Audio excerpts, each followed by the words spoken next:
You're listening to Later with Mo Kelly on demand from KFI AM 640. And we have some good news and some bad news. The good news is my car is not on this list. The bad news is probably your car is. Let's talk about the top 10 most stolen vehicles in Southern California. But this is not catalytic converters. This is the whole shebang. Coming in at number 10.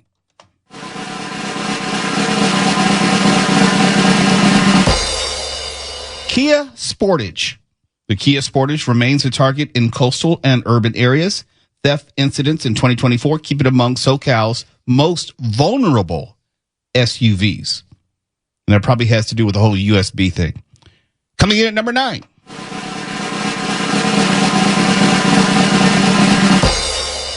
Kia Forte. The Forte has increased in theft frequency, particularly in cities like Anaheim and San Bernardino.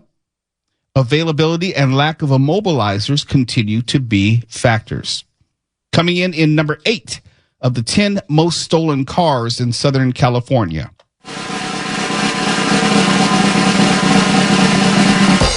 I'm sensing a theme here. The Kia Soul comes in at number 8. The compact crossover has been frequently reported in suburban thefts. Older Kia Soul models remain at risk due to known security vulnerabilities. So number 10, Kia Sportage. Number 9, Kia Forte. Number 8, Kia Soul. Coming in at number 7 of the most stolen vehicles in Southern California.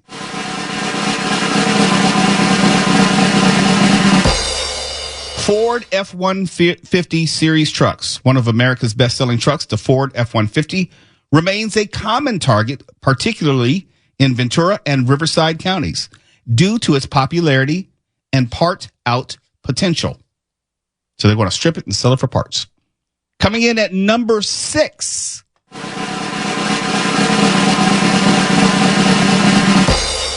Oh, that's too bad. Honda Civic. I love Hondas. Civics produced between 1992 and 2000 are among the most stolen cars in Southern California. These models are frequently reported in thefts across Los Angeles and Orange County. Coming in at number 5 of the top 10 stolen rides in Southern California.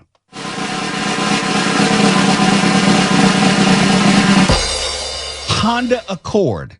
Now, this should not surprise anyone. Honda Accord has always been on the list. Older Honda Accords remain common in recovery data. Vehicles from the 1990s and early 2000s are especially prone to theft due to less advanced security systems. And what does it say when a car from the 1990s is still not only on the list, but out there? It speaks to Honda's service history. Those cars last a long time. I've had like 3 or 4 Hondas, and my Honda S2000, I bought one of the first ones in Southern California. Got it in 99. It was a 2000 year. Drove it 300,000 miles. 300,000 miles. And my next car was a Honda Civic 2015. Give it to my son. It had 160,000, and it's one of the last stick shifts that they made. Oh, I missed that car. Coming in at number 4 of the top 10 stolen rides in Southern California.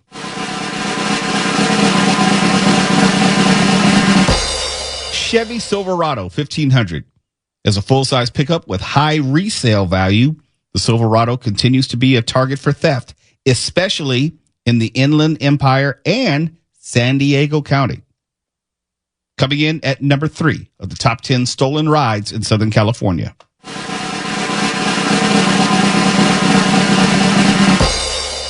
Kia is back on the list. The Kia Optima, which has been widely reported in 2024 theft statistics, particularly in regions like Long Beach and Santa Ana.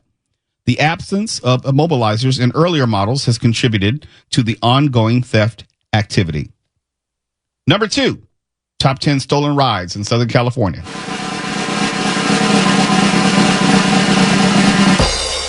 Hyundai Sonata. Ugly ass car. Similar to the Elantra, older Hyundai Sonata models remain vulnerable and commonly targeted. Manufacturer issued software updates in 2024 have not yet reached all vehicles. And any guesses as to the number 1? Anyone? The number one most stolen ride in Southern California is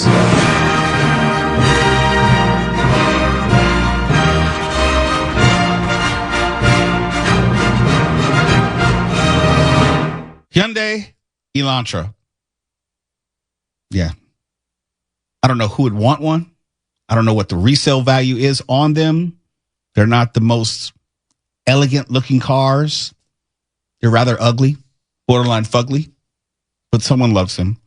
And the Elantra top national theft charts in 2024, largely due to older units lacking electronic engine immobilizers.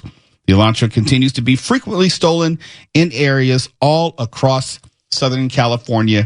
And thank goodness my car was not on this list, or at least not as of yet. Was your car on the list, Mark? Yeah, I've got some sort of Honda, yeah. Everybody steals Hondas. Well, I have a Honda as well, but my particular model didn't make this list. Yours is much newer, and I think people would prefer to steal your car to stealing my car. Well, my last three cars, none of them were on this list. I had a 2015 Honda Civic. I had a Honda S2000. And before that, what did I have before that? Oh, yeah, I had a Nissan NX 2000. What I'm saying is, if you're listening right now and you're planning to steal a car, Mo's is really nice. It's much nicer than mine. You are really putting a lot on it. It's a Honda CR-V. No, I've seen it. It's really impressive, and I think people would enjoy it. You're trying to auction off my car to be stolen or something to the highest bidder so you can pocket some money or something? Well, it's like if the two of us are running away from zombies and maybe I shoot you in the leg. Gosh, I know not to depend on you in an emergency. Sam, watch your back. I wouldn't trust him. We got some Chipotle news when we come back. KFI AM 640. We're live everywhere in the iHeartRadio app. You're listening to Later with Mo Kelly on demand from KFI AM 640. I have a question. Why is it people keep mispronouncing it? Okay, some people say Chipotle. Some people say Chipotle, like it's an SH. And I say Chipotle.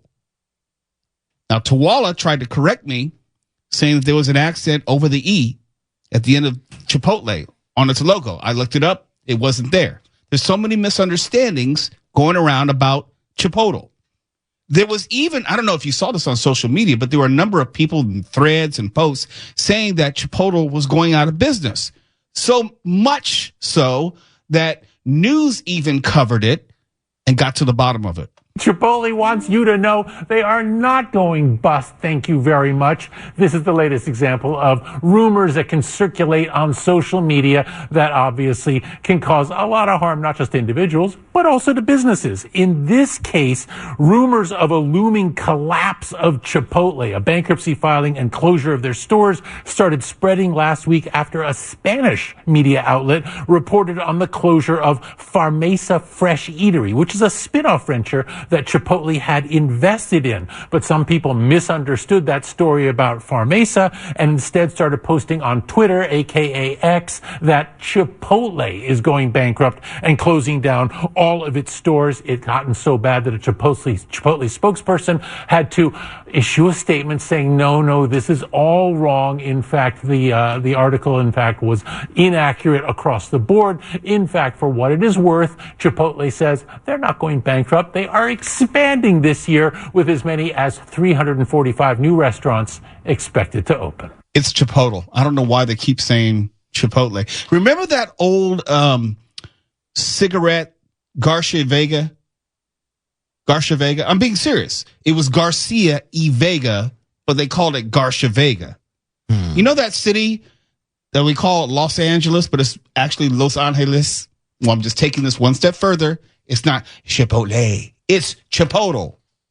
The way it's supposed to be pronounced. I don't know about that, Mo. Chipotle Mexican Grill is bringing back its popular interactive game, Burrito Vault, in celebration of National Burrito Day on April 3rd. Mark, I know you love burritos. Everybody does. You and Bill Handel. What? No, he's a big burrito fan. I'm serious. Okay, well, it's not my defining characteristic. Oh, now you want to distance yourself from it. What, don't you? No, I love burritos. I really do. I like the whole idea of wrapping the food all together. Well, don't single me out then with this burrito slander of yours. No, but you would have like a burrito a day for a while. That's not true. That's okay, a filthy burrito lie. This year, the game, the Burrito Vault, features more prizes, including up to 150,000 buy one, get one free entree codes, and a chance for select winners to receive free burritos for a year. Oh, now we're talking. Chipotle Rewards members in the U.S. and Canada can access the game at unlockburritoday.com. The game will be open until April 2nd at 11:59 Eastern Standard Time, or is it like 9 o'clock our time? To unlock the vault, this is where it's really important. Players must correctly guess a burrito order, ingredient by ingredient. The first 2,500 members to crack the code will win a buy one, get one code each hour. Is this like guessing the number of jelly beans in a jar or some thing that's designed to make you lose? Probably. In other words, you have very low chance of winning anything. So this is happening at Chipotle. Look, all I can say is I always get nervous when I'm driving on my GPS and they try to pronounce La Cienega. All I'm saying. Yeah. Because they mess it up. It's like, no. Yeah, let me just turn it off on mute. But this isn't as bad. Chipotle. She's wrong, though. It's Chipotle. It's not. It's Chipotle. Okay. It's all right. All right. Pronounce the city that the Dodgers play for. Los Angeles. No. We pronounce it Los Angeles. Like almost a southern draw. Los Angeles. Los Angeles. And we'd be wrong, just like you're wrong about. No, my point is, mi punto es, the way that we pronounce something may be colloquial. It may not be official. It may not be accurate, but the way, like, for example, how many different ways do people pronounce Los Feliz? Where do you live? Los Feliz. Or I've heard Los Feliz. Many more countries. It is specialized in tacos and mission style. What the hell are tacos? How do you go about pronouncing the name of this restaurant chain? Chipotle. Chipotle. It is wrong. Do not say Chipotle, but rather Chipotle. Chipotle with the typical Mexican pronunciation, Chipotle. Chipotle. It's very arrogant. I heard him the first time. Is that clear enough? It's still wrong. There are a lot of things that we pronounce here in America. Okay, Sam, do you say Los Feliz or the correct Spanish pronunciation, Los Feliz? I kind of hit the middle sometimes. Los non-committal. Feliz. You don't say Sepulveda. I say Sepulveda. Sepulveda. Yeah, Sepulveda. Sepulveda. Pico and Sepulveda. Pico and Sepulveda. I'm having a hard time with Van Nuys. Van Nuys.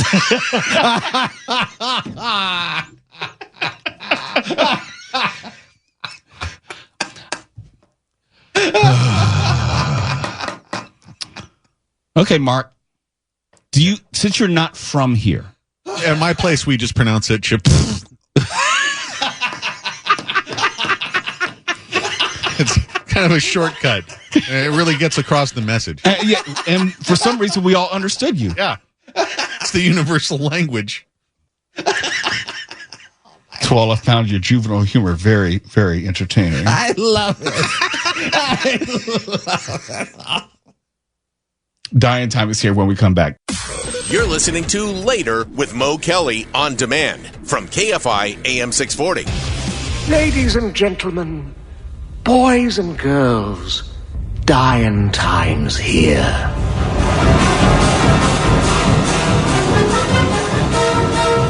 KFI AM 640, Mr. Mo Kelly here, live everywhere in the iHeartRadio app. And Mark Ronner may need to help us out on the geography here. A 47-year-old man from Entiat, Washington. Are you familiar with that city? Sorry, I was multitasking. Can you repeat? Entiat, Washington. Spell it. Entiat. That's just a made-up name. I've never heard of that. And we're off. Well, he was a base jumper. He fell 650 feet to his death after his parachute didn't fully open. The incident happened at about 8:40 a.m. on the 30th, as in yesterday. And Elliot Barstow was his name. He jumped from a cliff where there was an issue, as I said, with his parachute. The parachute didn't open. It caused the man to spin 180 degrees midair and strike a rock wall. He then plunged 650 feet to the ground, killing him. Ooh, it's unfortunate. Witnesses saw the incident and called the authorities. He was pronounced dead when they got to the scene. According to this, Mark, Entiat is in central Washington. Yeah, I just looked it up. It's just barely north of Moses Lake in the no man's land part, right in the middle of the state. Like I know where the hell Moses Lake is. It's okay. There's the right-hand side of the state where I grew up. You mean is that like the eastern portion? The eastern part, which is right hand? What the hell are we talking about? Well, I say right because it's Nazi adjacent. Because of, here we go. because all the Nazis are in northern Idaho, just a stone's throw away. And then there's the west or left-hand side of the state, which is where Seattle is, where I spent a lot of my career. And everybody from the right-hand side of the state hates the left-hand side of the state. And it's like a 4.5 hour drive across the no man's land from one side to the other. I feel a little bit more knowledgeable about the state of Washington. You're not being serious with that gratitude. That's phony gratitude. No. I'm actually being sincere. I thank you for that information. Now I can speak more eloquently and more knowledgeably about the state of Washington. I think I've been there once, maybe.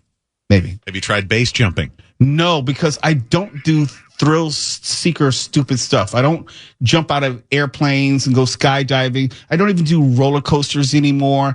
I don't even drive over the speed of 90 anymore. Well, no, because if you do those recreational deaths, they don't really merit the kind of pity that a really sad, unintentional death would, right? Yeah, of course. I'd agree with that. It's just, and it's hard for me to understand why anyone would jump off a cliff with a parachute, just taunting death to go ahead and take your life. I don't get that. I'm not a thrill seeker like that. I'm not wired that way. Same.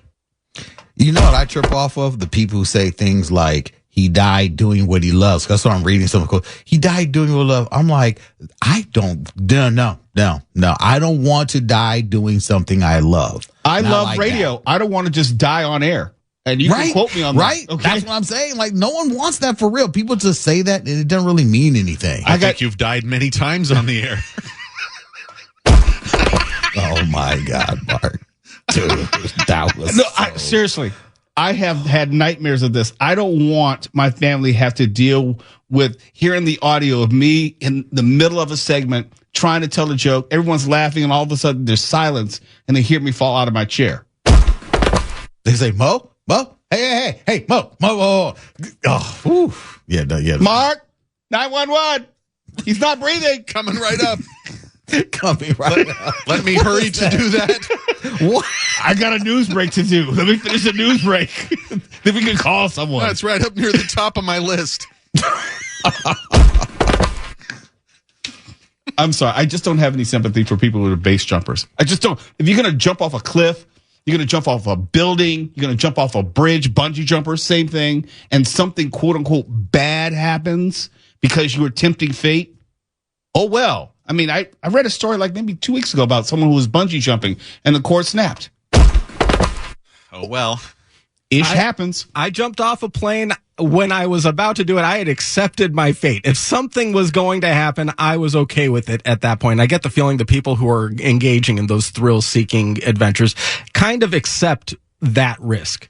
Hopefully. And I'm not even the person who would do it if I were, heaven forbid, terminal with cancer. Because just because I am going to die. It doesn't mean that I have to risk a very horrible death to precede the cancer. Now, that's why I did it, because this was a few years ago when I had a cancer diagnosis. It was a false positive, fortunately. But wait. How could it be fortunately? If it was false positive, you jumped out of a plane thinking you had cancer. No, because they gave me an 85 to 90% survival. I had the diagnosis, so they gave me 85 to 90% chance survival. And I was like, okay, I'm not afraid of this. I feel like I in basketball, I like my chances at the line with that kind of percentage of survival.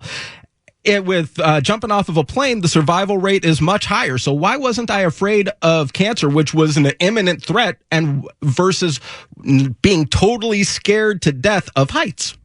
So I went and jumped off a plane to prove that my fear was misplaced. No, your fear was not misplaced. You just weren't in your right mind. That's all. That's what it sounds like. I'm never in my right mind. I'm never jumping out of a plane unless I have absolutely no choice and there's a chance of survival. But here's what's implicit in what Sam just said. There are countless people who would give anything for one more day or one more week of life. And if you go do something stupid for sporting purposes and get killed at that, you expect us to feel sorry? Oh, I forgot. Friday night after the show, I was just bumping around the internet, and I was looking around social media, and I came across this Instagram page. Yeah. I can't remember exactly what it was called, but it was like Unalived. Oh, man. And it showed all these people. Share that with us? I have to find the exact page. Oh, Mo, that was just, I couldn't. I spent a lot of time on that. Wasn't it enlightening? Well, it was disturbing. Yeah, and just disturbing. Actually, one of the people there was a woman who, an older woman, who fell backward in a bungee jump, and the cord wasn't attached to anything. And in the notes, or the comments rather, it said she had cancer and was terminal. It's unfortunate, but this Unalive page, I have to find it. It's on Instagram. It shows, I would say for the most part, actual instances where you can surmise the person didn't survive. You don't always get to see the end of the video, but you get a good chance. You have a good idea. You see the car explode. There are two people in it. They're not going to make it. If you can get through, say, 3 of those without going, oh, like Andrew Dice Clay, you're really, you've got nerves of steel, because there's some disturbing stuff on those. And that goes back to our Faces of Death conversation last week, where we were saying, hey, okay, you're going to do a remake of Faces of Death. There's so much available out there on the net that we know is real. You have a hard road ahead trying to outdo that or make people want to see something which is clearly scripted, when you know that you can see the real stuff anytime, any day. Yeah, and Reddit is a gold mine for that kind of disturbing stuff. Really, caveat emptor when you click on that stuff. I don't know if it's a gold mine. It's more like a collapsed mine. Yeah. What are you looking at now, Terwell? I see you on your phone. Yeah, no, I'm looking up the Unalive and seeing where it's actually at, just to. Oh, it's in our chat. We can go back to our chat. You can find it. I was looking for the link, though. I'm just looking online for the link, just if anyone wants to find Unalive. No, I'm saying if you go back to our chat, I know I put it in there. Yeah, no, it's just I was scrolling, so it was taking too long to get to it. I was like, where is it? There's so many messages that come across the chat. Oh, here it is. I found it. It is. Oh, I thought I had it. See? It is at people being unalived. At people being unalived on Instagram. It should ruin your day. You've been warned. At people being unalived. It's Later with Mo Kelly. KFI AM 640, live everywhere on the iHeartRadio app. We have your horoscope when we come back. You're listening to Later with Mo Kelly on demand from KFI AM 640. Let's get into your horoscope. Your tarot horoscope reading for this week. Start with Aries. Tarot card for Aries this week, Knight of Swords, meaning you are toughening up, putting on your armor, and getting ready to be much more assertive, direct, and even demanding about the things you feel you deserve and desire. If you don't fight your corner, then who will? You're becoming a much more forward and proactive version of your older self. You are aware that we all have to protect our interests and push for our needs to be met. You are ready. Taurus, your tarot card for Taurus this week, 5 of Coins, meaning you are learning not to bottle everything up and keep all your feelings inside. It just gets too heavy and dark. You can trust other people, and better still, They often understand and can sympathize with you, which is a tonic in itself. Sometimes they can even help or give great advice you wouldn't have thought of. You are much more at ease with expressing yourself these days, and that confidence is still growing. You feel it's time to open up and share your real emotions. For Mark Ronner and Gemini. The tarot card for the Geminis this week, Queen of Cups. Geminis have multiple versions of themselves, all playing at any one moment. But the emerging queen right now is this Queen of Cups. Loving, kind, compassionate, patient, wise, protective. Not only towards other folk, but also towards yours truly. You are practicing self-care, maintaining healthy boundaries with people who hurt you, and getting on with living a healthy, wholesome life. It feels so good. I'm not really sure I appreciate emerging queen being used to describe me. It's okay. One day you'll be a king. It just won't be today. Thank you. Cancer. Tarot card for Cancers this week, the Empress. Meaning the Empress is a beautiful card representing nurturing, love, passion, family, creativity, fertility, and natural beauty. The roles that matter most to you right now and define your sense of identity are all linked to relationships. You know, mother, daughter, lover, spouse, friend, etc. You are one of the most loving signs, and you demand that love in return. Well, you're going to get it, as this week is a magical time to welcome love and appreciation into your realm. Look out for Taurus and Libra folk if you're single and hopeful. Leo, your tarot card for the week, Queen of Wands. The Queen of Wands represents your element of fire, so she is you coming into your own. You're freeing yourself, as they say. Time to put your needs first and take ownership for designing and leading the life you yearn to lead. Why not? Why live someone else's dream? Why deny your own desires and ambitions? Why be false? Be authentic and wholly for yourself, and just see where that takes you. Probably to good places, I bet. Virgo, your tarot card, Six of Wands. Meaning you are moving into a very lucky and fortunate phase where everything you touch seems to turn to gold. Be lucky, be happy, be brave. The higher this version of you aims, the better the reward. So take chances and risks. Pretend to be a winner, even if you don't feel like it, and change your vibration to that of a lucky so-and-so. And who knows where the week will end up. Anything is possible. Take a chance. Maybe even go base jumping. Libra. Your card is Three of Swords. The Three of Swords sees you becoming much more discerning and selective about who you choose to trust, hang out with, and invest precious time and energy into. Those who've shown themselves to be false, selfish, weak, or inconsistent are simply off the list. You realize you're the sum of the folk in your inner circle, and you want them to be the best possible kind of people. You're making better relationship choices, and it's having results.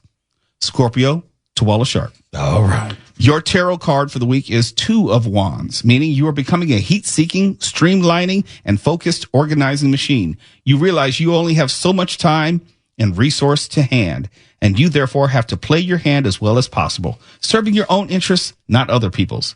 You are in a bold and direct decision-making phase, and this is making you appreciate what matters most, and perhaps people are noticing the consequences of this, good and bad for them, depending on their place in this pecking order. Oh, so that's why. I'm glad you can make sense of it. Here comes Sagittarius. It's mine. My tarot card for the week is Eight of Cups, meaning I have always been an optimist, which people now think is the key to success in life. And I'm turning that up a notch now by focusing on the concept of silver linings. I have been returning to the setbacks, failures, and losses in my life story and seeing how something good always came out of it in the end. This is making me wiser, more patient, and more accepting of new issues now. In fact, I'm almost excited to discover what the silver lining will be. Yes.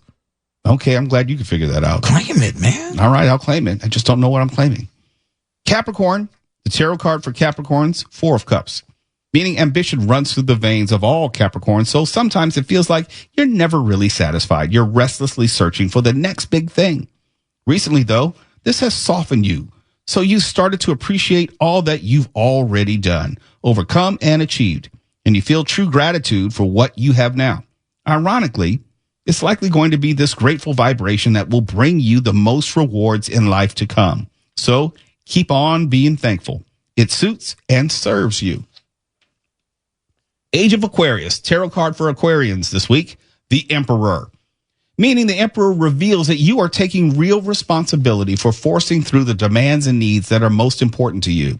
No one is going to rescue you or serve you your rewards on a silver platter. You have to make it happen yourself. In fact, you're relishing the challenge and liking this assertive and confident person of you that steps up to get what you want. You're never cruel, never dismissive or overbearing. You come from a place of honesty and true need. This is power personified. Pisces, your tarot card, the Wheel of Fortune. Dun dun dun dun dun dun dun dun dun dun dun dun dun dun dun dun dun dun dun. Meaning you're one of the mutable signs, which makes you flexible. You're also the final sign of the zodiac, which imprints you with traits from all the other 11 signs. People can find it hard to pin you down, and you adapt well to different groups, dynamics, demands, and environments. Good for you, because it is a gift, and you're starting to see it as such. Carry on being the master shapeshifter and using it to your own advantage. And there you go. There's your horoscope. Hey, Sam, what's your sign? I am a Taurus. Oh, nice. All right. Well, let me look at Taurus real quick. Yours is the 5 of coins. Okay. All right. Was it accurate?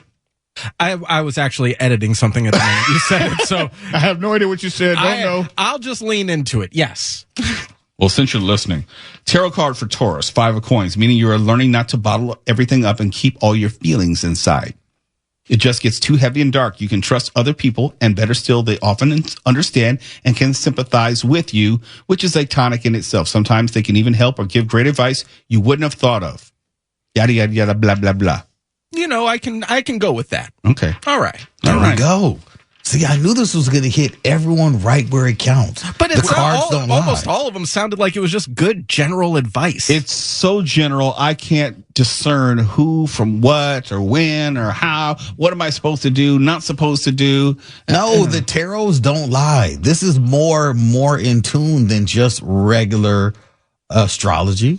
This is the cards, baby. I don't know. Mark, did you learn anything about yourself? Yeah, as the sole emerging queen in the group, I'm going to urge some skepticism. Let your queen out. Horoscope. Come on out the closet. Let your queen out. Look at the time. That wasn't what it was saying? No, you know, the horoscopes are all fake, right? No, they're absolutely real. They're accurate, too. What are you talking about, Mark? You shut your mouth. What do you mean? Next, you'll tell me like wrestling's fake. I literally do not want to disrespect a queen, but you shut your mouth. I'm coming into that room with a folding chair. My country 'tis of thee. God save the queen.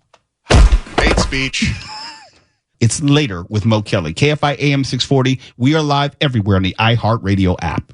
The news has been updated. Click to refresh. KFI. And KOST HD2. Los Angeles, Orange County. Live everywhere.